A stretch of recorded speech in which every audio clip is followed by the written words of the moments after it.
Bismillahirrahmanirrahim. Assalamu alaikum dear students. I welcome you to the next session of the Linux lecture series.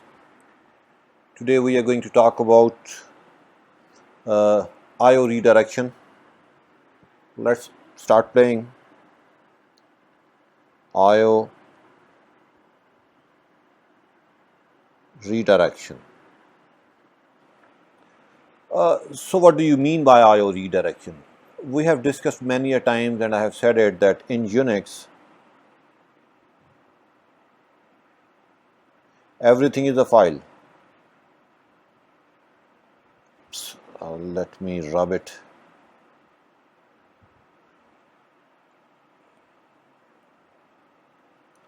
EVERY, everything is a file. Okay, gentlemen, every process, as we have already seen in the system which is running, has an associated data structure that is known as PPFDT, per process file descriptor table.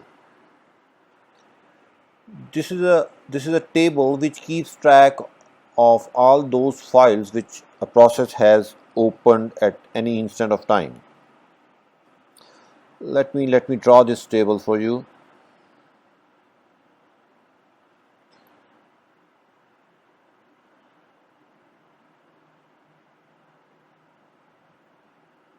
Sorry for not drawing straight lines. Anyway, so this is PPFDT. It has a lot of entries in it, starting from 0 to open max -1, of course, because we are starting from 0. The descriptor 0 every process has always points to the standard input, normally called std_in. The descriptor 1 points to what we call std_out, and descriptor 2 points to std_error. These numbers, gentlemen, are called descriptors, or to be more precise, file descriptors. Let's suppose this is a process B1. It has by default a file descriptor that is associated with standard input, which is the keyboard. That means this process will get its input from the keyboard, and it has two files opened. One is descriptor 1 and the other is on descriptor 2, and they both are pointing to your monitor by default. So a process reads its input from std_in and writes its output to std_out, and in case of error, send its output to std_out. If a process opens a file from hard disk, let's suppose this is a file on hard disk f1.txt, that means it has another pointer over here which points to this file f1.txt.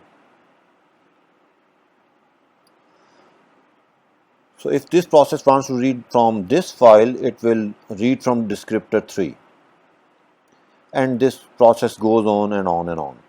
The maximum number of files the process can open depends on this variable, which is open max -1. You can get what is the default value of this variable using a command that is known as getconf. So let me show you this on the terminal. Okay, fine. Let's see what is there in this variable, open _ max 1024. That means I can open 1024 files at a time, or in other words 1021, because 3 are already opened by the process. Okay, fine. Let me run a program WC. We all have seen what this program do. The WC program is basically a program which takes its input from the keyboard and it sends its output to std out, and in case of error as well to std out. So let's see how it runs. Learning Linux is fun with Arif. And at a new line I press Ctrl D, which is the end of the line character, and WC terminates reading the output and showing you that there are 3 lines, 7 words and 37 characters in the input. So what I have tried to tell you that every process has a PPFDT. The first 3 entries of the PPFDT are reserved for std in, std out and std error. And the process can open new files, and those new files will be given file descriptor from 3 onward. The maximum number of files that a process can open at a time are open max -1, shown over here. And you can see how many max files a process can open using this command getconf. Okay, now let's talk about the redirection now. What do you mean by redirection? By redirection, I mean that instead of reading from std in, the process should read from somewhere else. Let me change color. It should read from somewhere else, maybe some file. And instead of writing to the monitor, it should write to some other file or some other location. In case of error, instead of writing to std out, it should write to some other place, maybe some other file. So this is known as input, output and error redirection. So how can we tell the process that instead of keyboard it should read its input from a file? Let's see that. Let me open another one, and let me start with the concept of input redirection first. By input redirection, I mean I need to instruct the process that instead of the keyboard it should read from a file. It is accomplished with a symbol that is the less than symbol. For example, I say wc @c passwd. What this is going to tell is, suppose this is a prompt and I say this: before starting the wc program, before actually starting the WC program, the PPFDT is changed to something like this. The std in, this changes the input redirection. So std in points to the passwd file, this to std out and this to std error. So before executing this process WC, the shell recreates another PPFDT, and after creating this PPFDT, it assigns this PPFDT to WC and WC starts executing. Now the WC program thinks that it is reading from std in, which points to the keyboard, but the file descriptor 0 has been redirected to a file named passwd. So this is how the input redirection is done. Let me do it on the screen. WC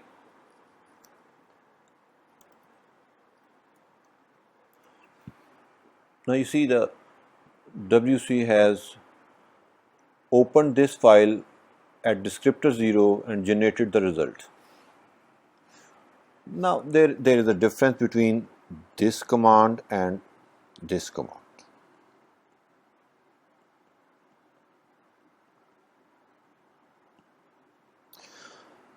Over here, the input is given to this WC as command line argument. So the PPFDT of WC in this case is something like this.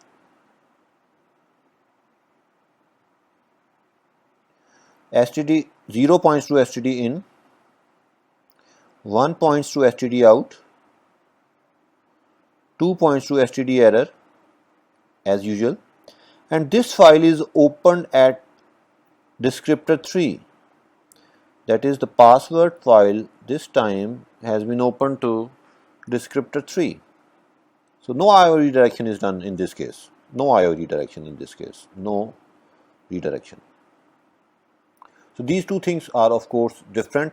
We will see how these are going to impact later on in our later commands. So let me use another board now. And let us talk about output redirection.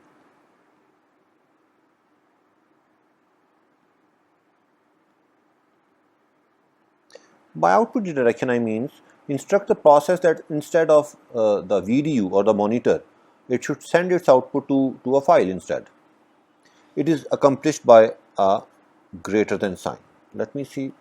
Yes, over here we have done the less than sign, and over here we have the greater than sign. Let me do something like this. WC, let's suppose,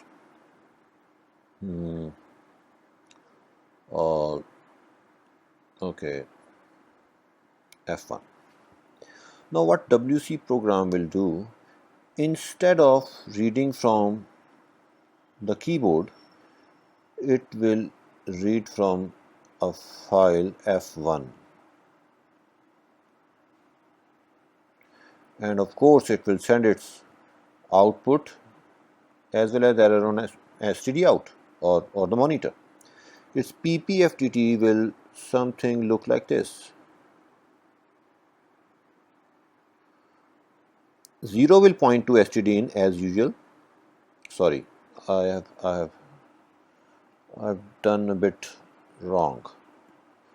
Let me do it again. Okay, now it's okay. So, gentlemen, understand it again. This is output redirection. So, WC will read its input from the keyboard, std in. It will send its output to this file F1 suppose, and the error will of course go to std error. Take a bigger one. Okay. So what this command is going to do, this command is going to redirect the output of WC to F1, and this is done because of this. The shell will interpret this and will create the PPFDT something like this, and WC will read its input from the keyboard and send its output to this file, and in case of error, the error will go to VDU. Let's see how we can implement this. I say, let's suppose, let me say there are certain files in the current working directory. Let me say WC send its output to a file named ABC. There is no short, sorry, cut to hard work. Okay, and now I press Ctrl D, and if I say cat ABC, so you can see that the WC program has sent its output to ABC instead of std out. So what we have done is we have redirected the output. In this case, we have redirected the input using the input redirection symbol, and in this case we have redirected the output using the redirection output symbol. Right, and when we can perform input and output redirection in the same command, like input and output redirection at the same time. For example, if I say cat F1, F2.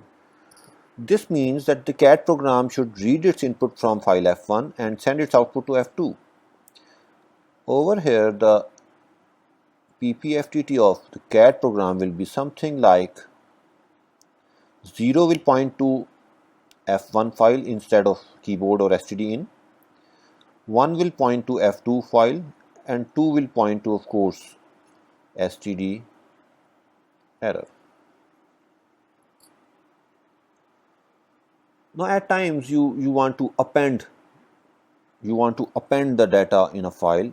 In case if you want to append the data in a file, instead of writing this symbol, you can write this symbol. So this is the append symbol. If you repeatedly use the output redirection in this file F2, the data will be appended now. Another important point to keep in mind is that if I do something like this, cat F2, or I do cat F2 F1, or I do F1 F2 cat, more or less these all means the same thing.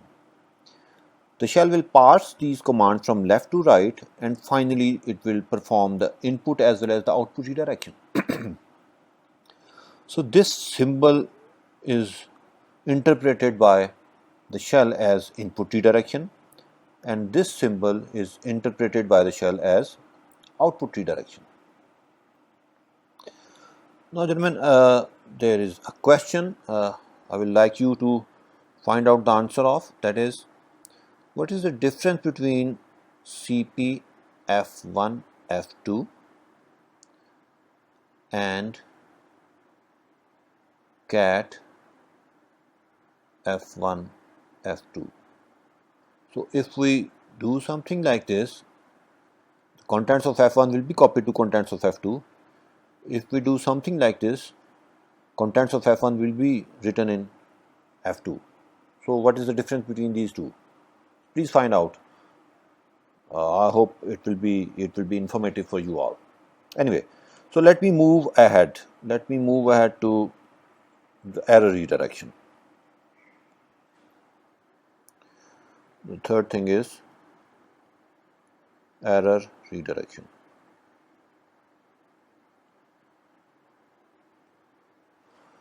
So what do you mean by error redirection? Let's suppose that I use a command. You have seen the find command.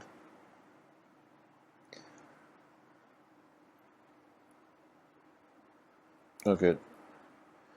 I want to find from the /root directory by the attribute name all the files whose name have F1 in them. So let me run this over here. I say find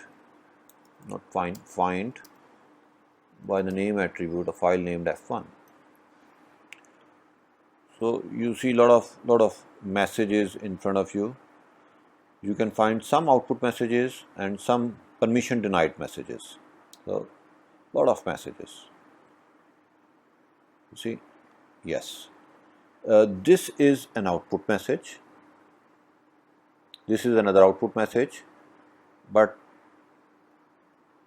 this is an error message. What I want to do is, I just want to see the output messages, not the error messages. So what I can do is, I can send the error messages to a file errors.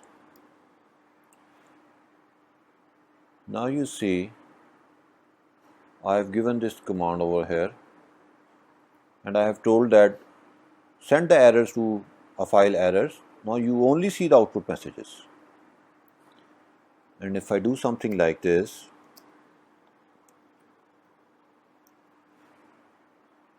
now what has happened is the errors has gone to errors file and the outputs have gone to the output file.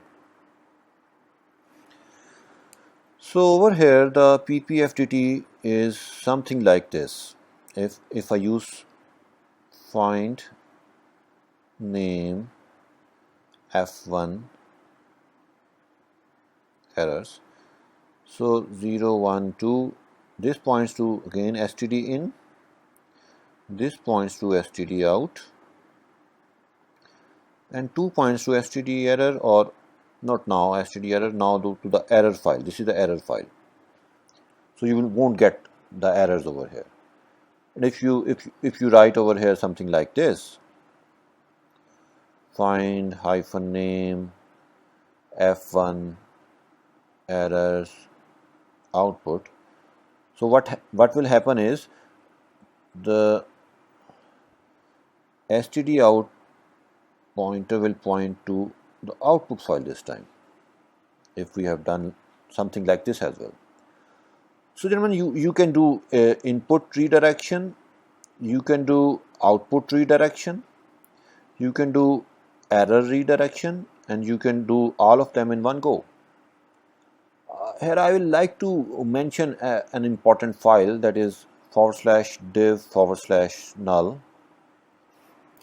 Normally, if you are interested to not to see the errors on the std out, you normally send them to a file which is available to you by the system in the div directory, div null.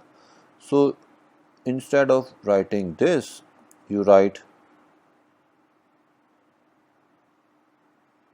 this. So this is a black hole file. Every line, every character you write into this file will be dumped forever, and you can never retrieve it. So in case if you are not interested to see the errors, you can send them to div null instead of sending them to your own file. One important point I just missed, that the symbol for error redirection is also this, but this is also symbol for the output redirection. So to differentiate between the two, we write 2 over here. So it is a normal convention for the people. Normally they use, for input redirection, instead of this symbol they use this symbol.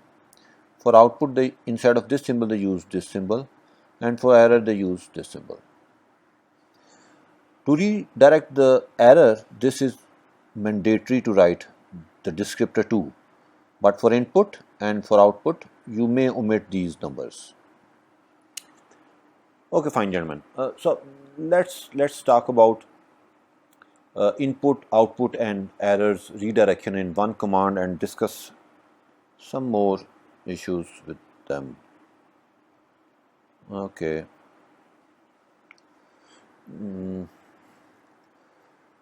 So this is cat f1, this is the output file, and this is the error file. If we execute this command, if file1 exists, the output will go to this file op. If f1 doesn't exist, the output will go to the error file. Let me rephrase again. This is a very important concept that you need to understand and to differentiate when the error redirection is being done. So let me say that if f1 exists, what will happen is the PPFDT will look something like this. 0 will point to f1, 1 will point to the file op, and 2 will point to the file err. And then cat will be executed. The data inside f1 will be copied to op, and an empty error file will be created. Let's suppose that f1 do not exist. If f1 do not exist, you simply get a message on std out. Why? Let's see.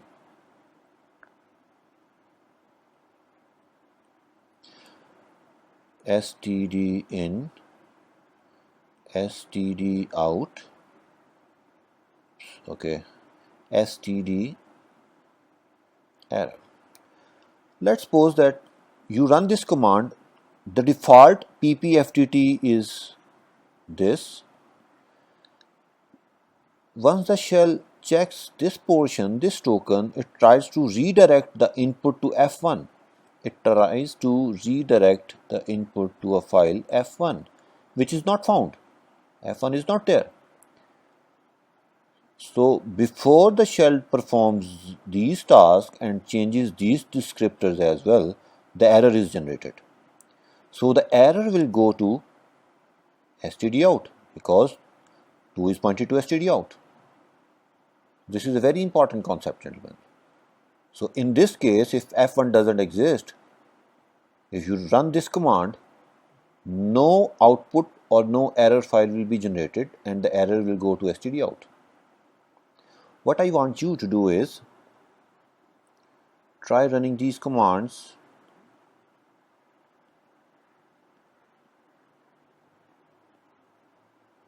Try running this command in case if f1 doesn't exist, what will happen? Try this as well.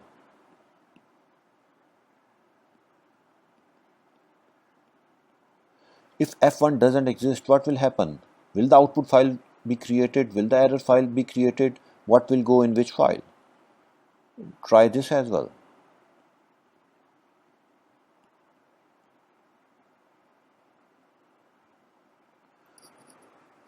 Remember, here f1 is passed as a command line argument to cat. So let me explain the last command to you. Once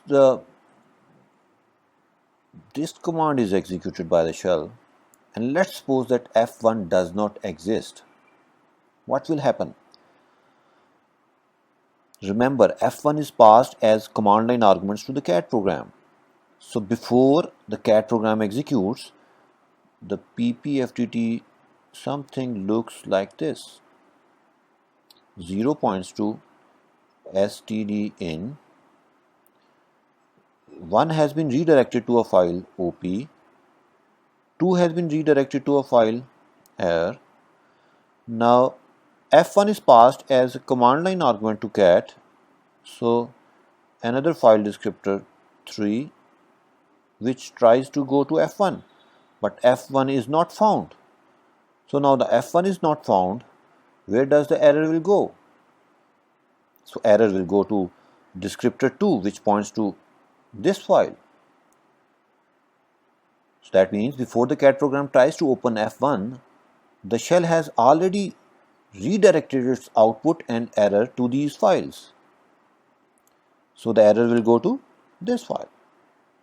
So gentlemen, if you run all these 4 commands and try to understand the differences, particularly if the input file doesn't exist and if the input file is passed as command line argument or as IO redirection, so you will have a very fair understanding of what is happening. Oh, another thing, I will like you to do something like this as well. Let's suppose I give a command cat f1 output redirection to, let's suppose, a file op_err and error redirection to a file again op_err. And let's suppose, let me see if I can run it on the terminal for a bit better understanding.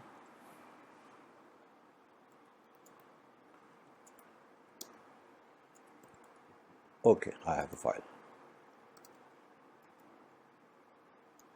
Is this the file? No, this is not the file which I need.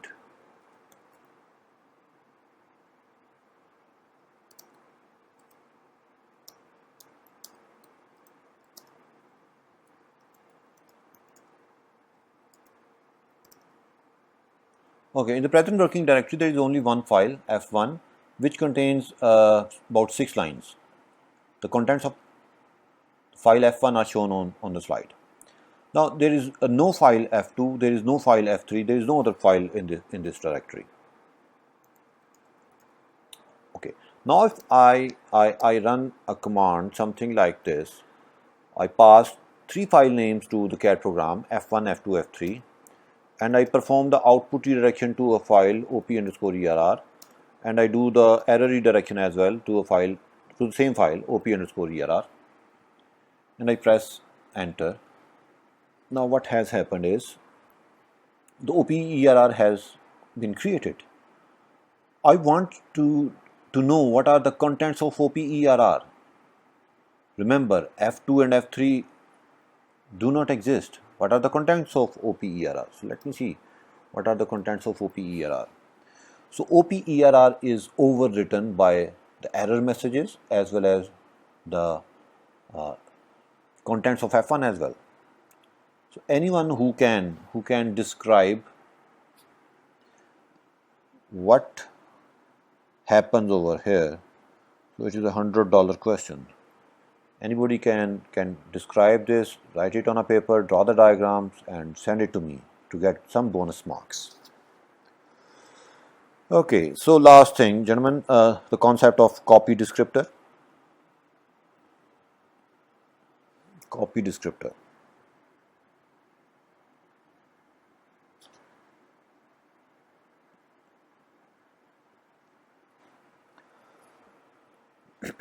At times we do something like this, cat f1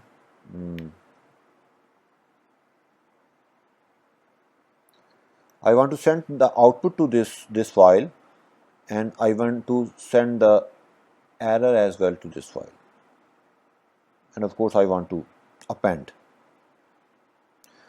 So this is equivalent to this.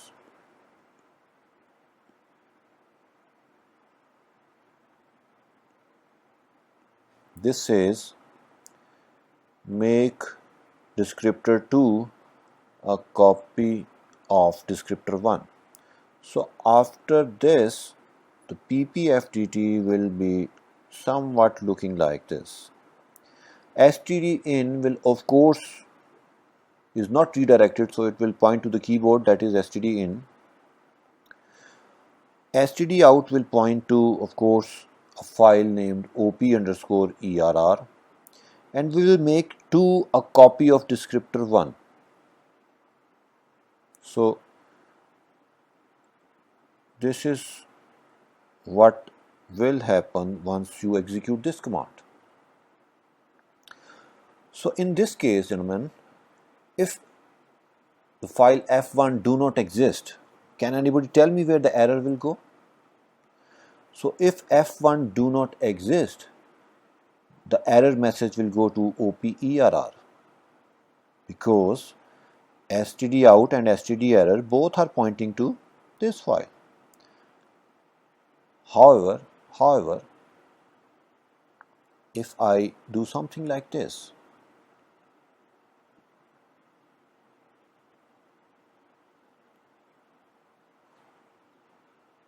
let me change color.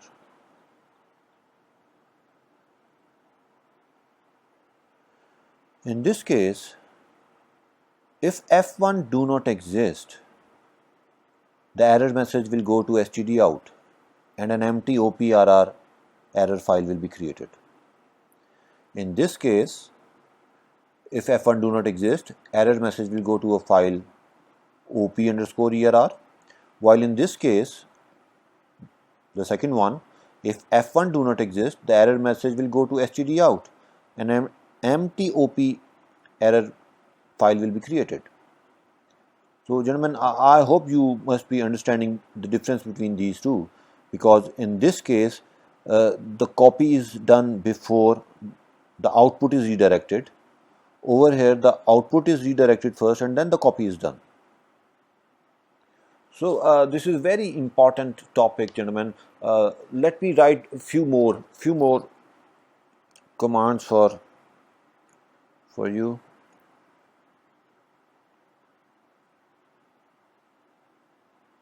I will like you to understand this command as well.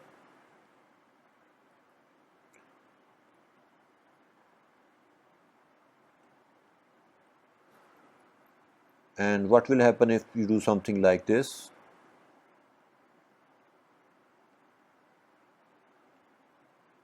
And what will happen if you do something like this?